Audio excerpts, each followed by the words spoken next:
Who stabbed my sweet, sweet Maurice in the back? Oh, mon Dieu. Who slept with Matt Hardy's girl? Well, you probably know that one. Also, who screwed over an entire industry? I'm Senior Siete for 7 Wrestling. Let's take a look at 7 real-life wrestling betrayals. Now, before we get into this, we appreciate your support, so if you enjoyed this video, please do us a solid, hit the like button, subscribe to the channel, drop-kick that notification bell, and hype us up. Hype it! Number 1, sex education. Yeah, you can't talk about real betrayals without this one, so let's make it quick. All right, the whole Lita Matt Hardy Edge saga wasn't a love triangle so much as it was a flaming geometry lesson that set the mid-2000s internet on fire. Matt and Lita were the wholesome road warrior couple that fans adored, the soft-spoken daredevil and the punk rock queen with enough charisma to light a fuse from across the arena. Then Matt got injured, went home to heal, and the entire plot twisted itself like a Shakespearean mess written on a torn Hot Topic receipt. While Matt was busy rehabbing, Lita and Edge were busy doing something else. Matt discovered texts, confrontations happened, and suddenly the guy who invented the twist of fate was living one. The drama spilled out of real life and oozed straight into WWE programming because Vince McMahon looked at a genuine emotional catastrophe and said, yeah, let's monetize that. Matt got fired for venting online, fan backlash resurrected him, and the product milked the heartbreak like it was a premium dairy subscription.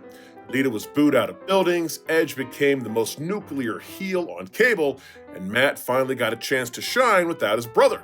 In the end, they all seem cool with each other now, time healing all wounds and all, but just more proof that wrestling is the most insane business there is. Number 2, labor leg drop. Jesse Ventura once looked at the wrestling business, cracked his knuckles, and said, you know what this circus needs? A union. You see, the body had just made his way to Hollywood and became a member of the Screen Actors Guild, an entity that provides actors with health care, insurance, etc., something pro wrestlers don't have. It was a bold dream, the kind of dream only a man who wrestled in a feather boa while calling himself the Body could truly believe in. Ventura gathered the boys together in the locker room like a grizzled labor organizer trying to unionize a pirate ship. He pitched health benefits, fair pay, actual protections, the whole responsible adult package. For a moment, the wrestlers reportedly nodded along, imagining a world where working through a concussion wasn't considered grit. Enter Hulk Hogan, the bronze superhero who preached training, saying your prayers, and eating your vitamins, who, according to Ventura, supported by testimony of Ventura's lawsuit against the WWE years later, walked straight to Vince McMahon and spilled the beans like a tattling hall monitor on protein powder. Vince, naturally allergic to anything involving collective bargaining and having to pay more money, shut Ventura down before the idea even got to breathe. The boys backed off, Ventura fumed, and Hogan kept riding the red and yellow gravy train to main event paydays.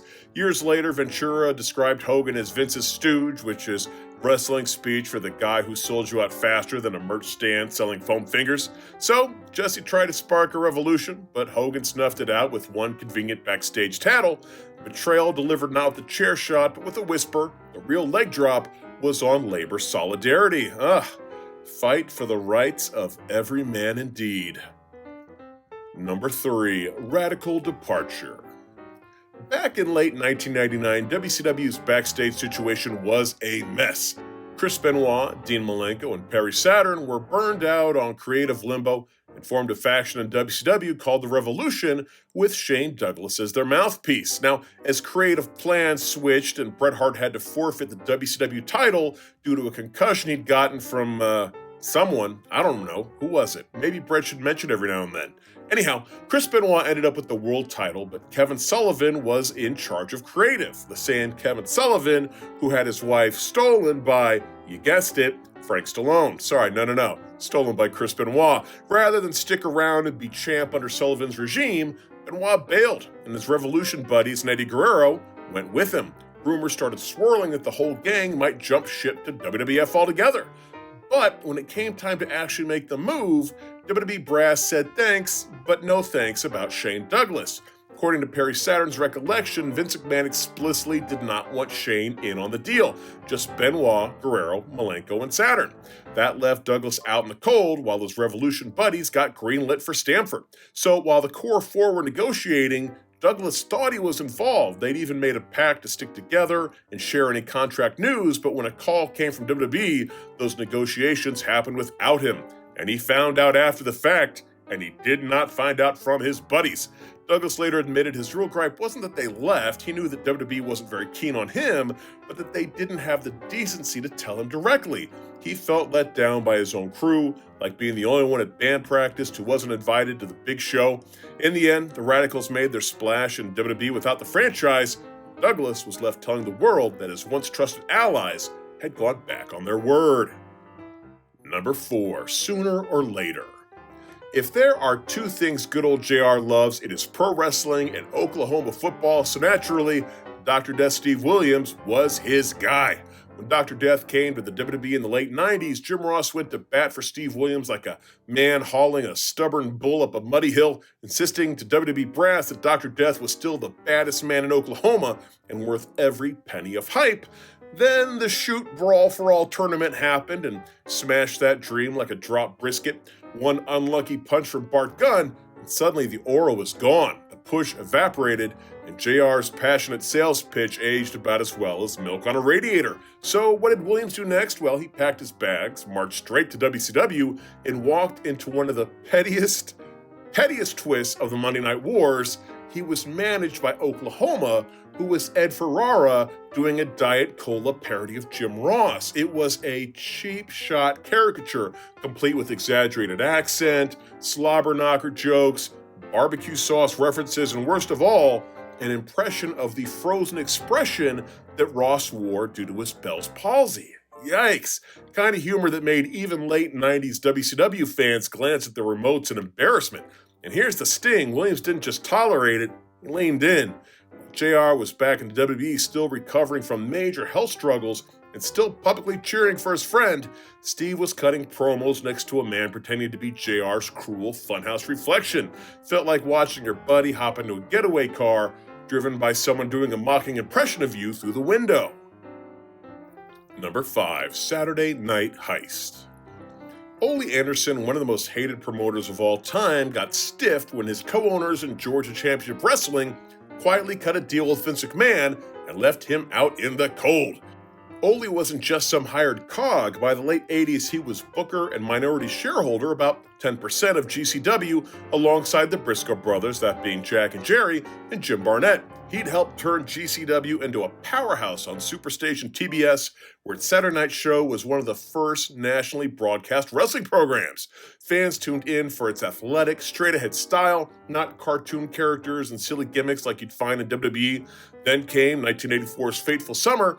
Vince McMahon wanted that precious 6:05 p.m. TBS time slot for the WWE's national expansion. He didn't bargain with Ole, he started whispering in the Briscoes' ears. Jack and Jerry eventually sold their shares, along with Jim Barnett's, to Vince for around $900,000, giving McMahon control of the promotion and that coveted TV spot. That night became wrestling lore as Black Saturday, when WWE programming abruptly replaced GCW, leaving loyal fans furious and confused. I mean, look at this picture. It's so weird. It's like when Shane McMahon was on Nitro.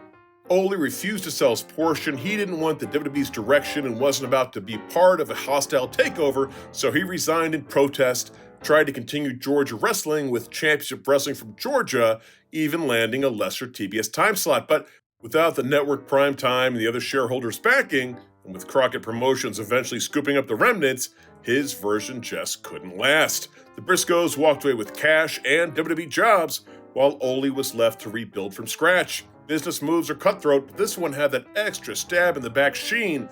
His partner sold out the company and the very TV exposure that Ole had helped build. Number 6, Bella Betrayal. Back in the early 2010s, Maryse, Nikki Bella, and Brie Bella were supposedly tight, kind of backstage trio that shared hotel rooms, laughs, and maybe even lip gloss. WWE contracts began expiring around 2011-2012. There were whispers that the three had discussed negotiating as a unit, like a wrestling version of a girl boss coalition ready to storm Stanford with matching resumes. The idea was solidarity. If one was out, they all looked out for each other. Then the Bellas ended up re-signing with the WWE on their own terms in 2013, while Maryse stayed without a deal. Maurice later said she turned down a contract she'd been offered because she believed they wanted to wait for the Bellas first. According to Maurice, that pact fell apart when the Bellas didn't reach out after signing, leaving her feeling like the third wheel of a trio that suddenly decided just to remain a twin act.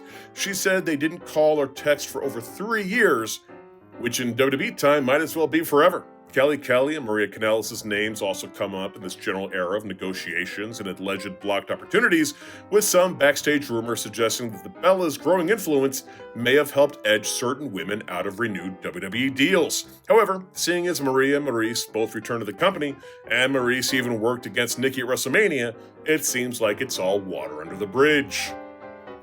Number 7. Nightmare Dreamer.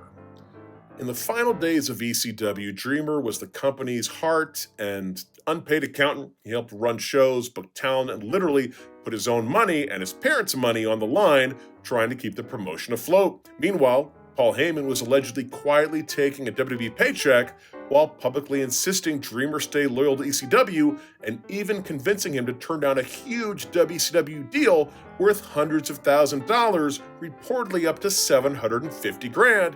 Saying because ECW simply couldn't survive without Dreamer. Dreamer believed him, passed on WCW. Then ECW folded, leaving Dreamer unemployed and deep in debt. Heyman, he was already with WWE. Dreamer learned this, the sense of betrayal was crippling. Dreamer later said this period was the worst emotional time of his life, and at one point, he even seriously considered a plan so grim, it sounds like a nightmare booked by the darkest corner of Vince McMahon's creative team.